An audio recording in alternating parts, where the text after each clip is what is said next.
मंत्र दीक्षा की तैयारी विषय पर साधकों के दिशा निर्देश के लिए रामकृष्ण संघ के द्वादश संघाध्यक्ष श्रीमद स्वामी भूतेशानंद जी महाराज ने मार्मिक प्रवचन किया है।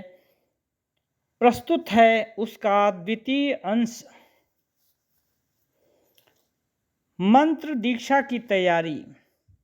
भक्त लोग कभी कभी अपने 10-12 साल या उससे भी कम उम्र के बच्चों की दीक्षा दिलाने का अनुरोध करते हैं, परंतु हम छोटे बच्चों को दीक्षा नहीं देना चाहते। हमारे मना करने पर वे लोग दुखी होते हैं और इसके लिए बारंबार आग्रह करते रहते हैं। इसका कारण यह है कि वे दीक्षा का उद्देश्य नहीं समझते। क्या ये छोटे बच्चे दीक्षा के लिए तैयार हैं? क्या उनके मन में इस विषय को समझने की क्षमता है? ऐसी दीक्षा तो बच्चों के खेल जैसी है। संभव है कि कुछ लोग सच्ची श्रद्धा के साथ आग्रह करते हों, परंतु वे लोग दीक्षा के महत्व, तात्पर्य तथा गंभीरता के विषय में भली भांति अवगत नहीं हैं, इसीलिए ऐसा करते हैं। दीक्षा लेने का भी एक उपयुक्त समय होता है। जब मन दीक्षा के लिए व्याकुल हो तब समझ लेना चाहिए कि मुझ में मंत्र पाने की पात्रता आ गई है। इस बात को याद रखने में ही भलाई है। दीक्षा जीवन की एक महत्वपूर्ण घटना है, अतः दीक्षा के विषय को बड़ी गंभीरता से लेना होगा। केवल दीक्षार्थियों के लिए ही नहीं, बल्कि सबके प्रति मेरा कहना है कि दीक्षा कहीं मात्र प्रतिष्ठा का चिन्ह न बन जाए। स्मरण रखना होगा कि दीक्षा ईश्वर प्राप्ति का माध्यम है। जो लोग दीक्षा लेने आते हैं उनके हृदय में गंभीरता होनी चाहिए, अन्यथा संभव है कि कुछ गुरु कुछ उपयोगी निर्देश दे रहे हों, परंतु दीक्षार्थी लोग उस ओर ध्यान न देकर कुछ और ही सोच रहे हों। स्पष्ट है कि उनके मन में दीक्षा के महत्व की ठीक धारणा नहीं हो सकी है।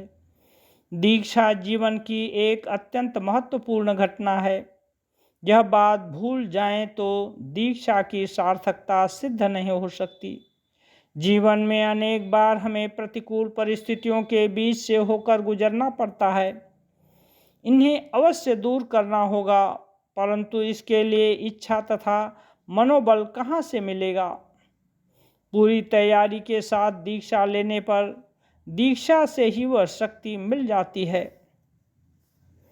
एक बात और याद रखने की है कि दीक्षा पाने के बाद हमारा आचरण भी दीक्षा के अनुरूप होना चाहिए। दीक्षा के समय हम 5 प्रकार के आचरण की बात कहते हैं।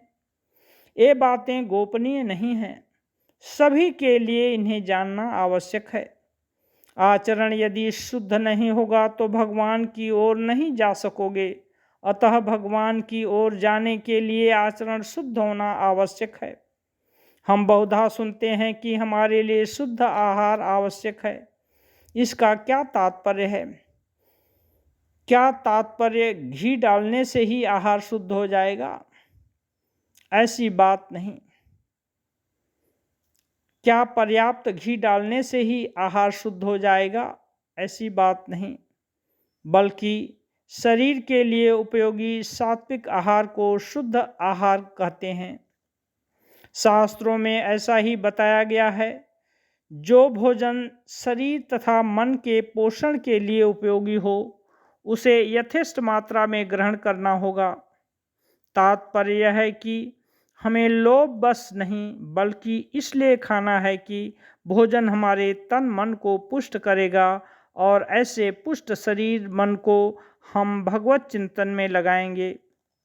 इसी बात को ध्यान में रखकर भोजन ग्रहण करना होगा। यह नहीं खाना, वह नहीं खाना आहार शुद्धि नहीं है। सीमित मात्रा में ऐसे पदार्थों को खाना जिससे हमारा तन मन पुष्ट हो, इसी को आहार शुद्धि कहते हैं। आहार शुद्धि से भी अधिक महत्व आचरण शुद्धि का है।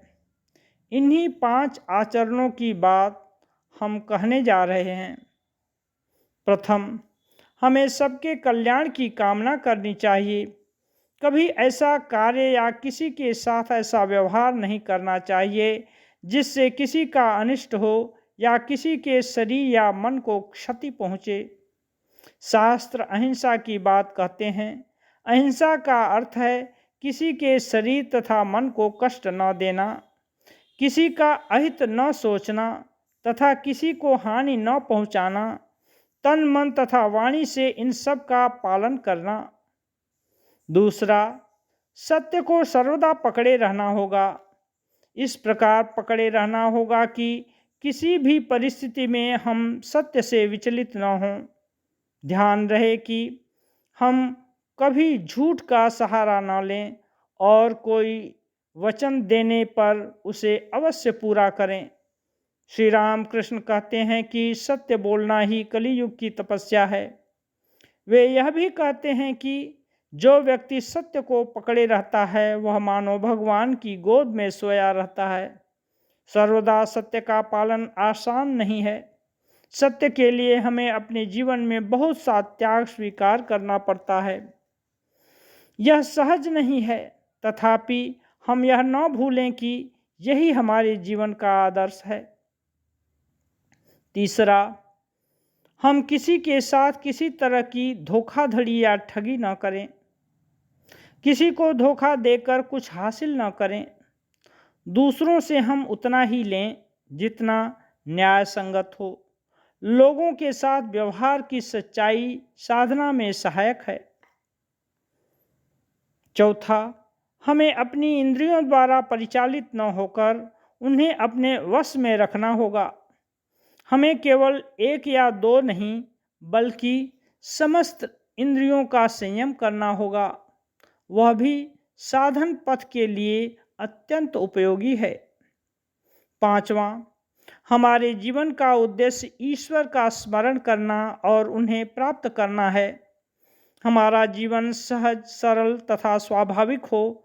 हमारी प्रवृत्ति विलासिता की ओर न हो। मेरा तात्पर्य यह नहीं कि हम लोग भिखारियों के समान कपड़े पहने या दीनहीन भाव से रहें।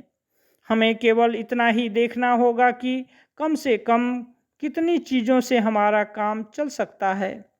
किसी चीज़ के प्रति हम में लोभ न हो। 1000 रुपये महीने कमाने वाला सोचता है कि 5000 की आय होने से अच्छा रहता। 5000 कमाने वाला 10,000 की कामना करता है। 10,000 कमाने वाला लाख रुपये महीने चाहता है। लाख वाला करोड़ की चाहत रखता है। इस प्रकार हमारी इच्छाएं क्रमशः बढ़ती चली जाती हैं और ये निरंतर बढ़ती हुई इच्छाएं हमारे मन को चंचल बनाए रखती हैं। इसीलिए मन को संयमित करने की सलाह दी जाती है। दुनिया की सारी दौलत पाकर भी व्यक्ति संतुष्ट नहीं हो सकता है, क्योंकि मन का स्वभाव ही ऐसा है। जिसे जितना मिलता है वह उतना ही अधिक चाहता है। जैसे अग्नि में घी डालने से वह और भी प्रबल रूप से जलने लगती है, वैसे ही हम जितना अधिक भोग्य वस्तुओं का संग्रह करेंगे उसी अनुपात में हमारी इच्छाएं बढ़ती चली जाएंगी। ये कामनाएं ही मनुष्य को अशांत तथा भ्रमित किए रहती हैं। बहुत से लोग कहते हैं हमें शांति चाहिए,